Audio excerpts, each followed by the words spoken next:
Before we get started in this week's video, which is the last section of the trail, just a little acknowledgement and my thoughts going out to people. I didn't run last Sunday and make a video because it was raining. I ran in my basement on the treadmill and did a little weight training.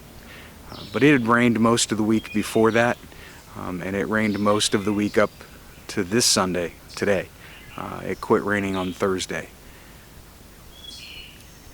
The Cuyahoga and Tuscarawas rivers that run near the canal have overflowed their banks and flooded cities like Barberton, Clinton, Canal Fulton.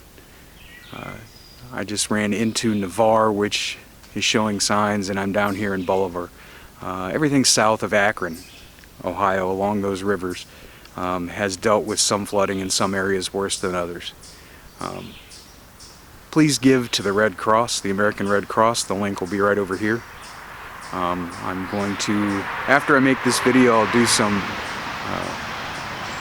research, and right here will be a local number for the American Red Cross, or where you can make donations for different cities. Some cities are doing their own help. I believe Barberton has a helpline up. It's not just the water, it's what the water leaves behind.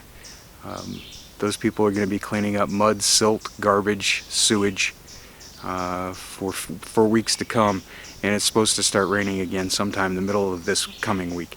So anything you can do to help, here are the links. Now let's get to the video. Cue the intro.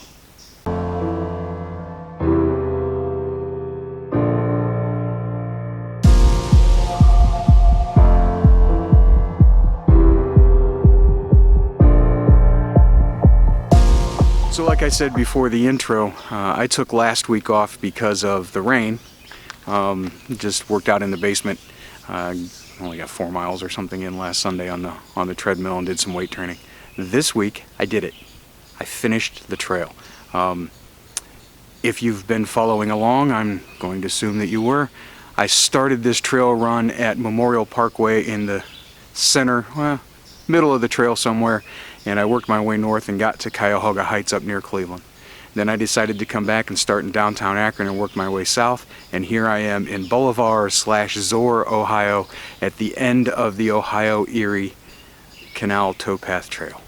I think there's a little bit of irony in this for me, anyhow. In 1913, there was a great flood that finished off the canals.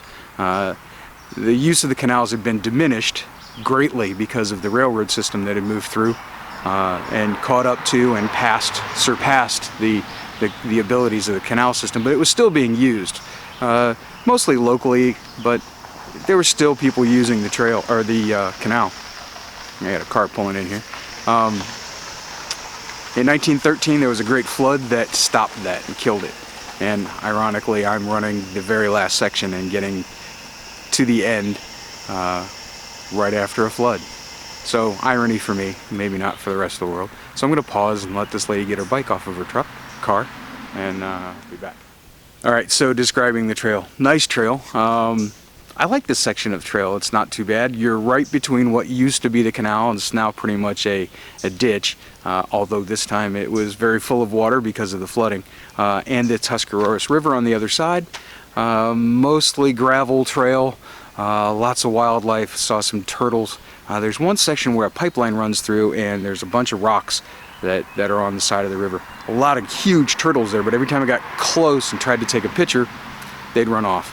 But then there was this guy, lady, I'm not sure, this deer up here in the woods, and right now you see me kind of moving around and swatting at things.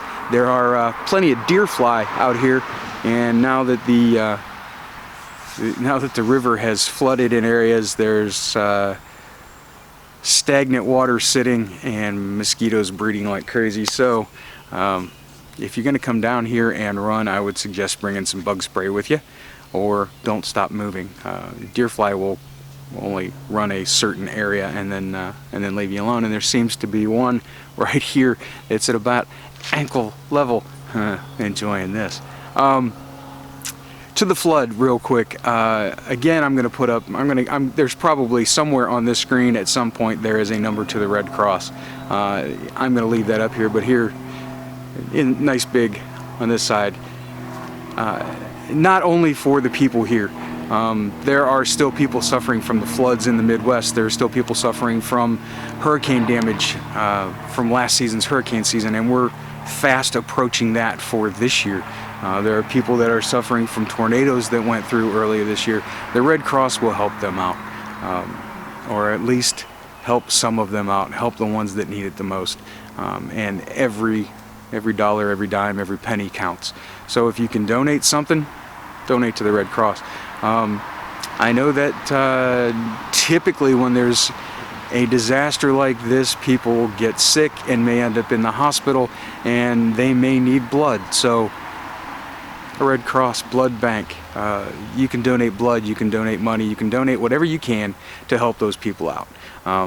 They have my thoughts and my hopes that they get everything put back together. They've also got my donation. So I'm going to donate, you donate, and if you're following this on YouTube, please make sure that you tell your friends so that they can help out those people in some of those areas were very low income, borderline areas anyhow, and this is just going to be absolutely devastating for those people who couldn't. I'm going to get into a little bit of politics here, just a little bit of politics. Most people in the United States cannot withstand an accident or anything that would cost them $400. It will bankrupt them. These people have got mud inches deep in their house because of this flood. They're going to need your help. Contact and donate to the Red Cross. You can go online, you can call the number, give these people a hand. Back to the trail real quick. I am so excited that I got this done. Now I can't wait to start spending some Sundays going back and redoing some sections that I did in the winter, and get them full of leaves instead of snow and ice. That'll be some northern sections, and we'll probably start that next Sunday. At one point, the third week in July, I'm going to be going on vacation, provided my daughter's car is still running and she can come over and watch the dogs. I'm going to be going on vacation, so there will be some run videos from Charlotte, North Carolina, Savannah, Georgia, and Nashville, Tennessee. I'm hoping to get at least one decent run in on each one of those and get a little video, probably just on my phone.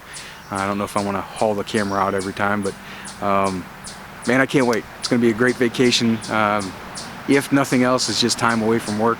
It's only going to be a week. 1 day in Charlotte, 3 days in Savannah, and 2 days in Nashville.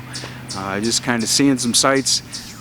Kim, my girlfriend, is very big on the ghost stuff, so Savannah being one of the most haunted cities in America, she's going to have a good time down there, and she's a country music buff and really wants to go to Nashville, so we're just ticking off some things on our bucket list. But I hope to get some run videos to put up on the site from there, maybe see some sights. Stay tuned. It's going to be a hell of a summer. Make every day your personal best. Get up and move.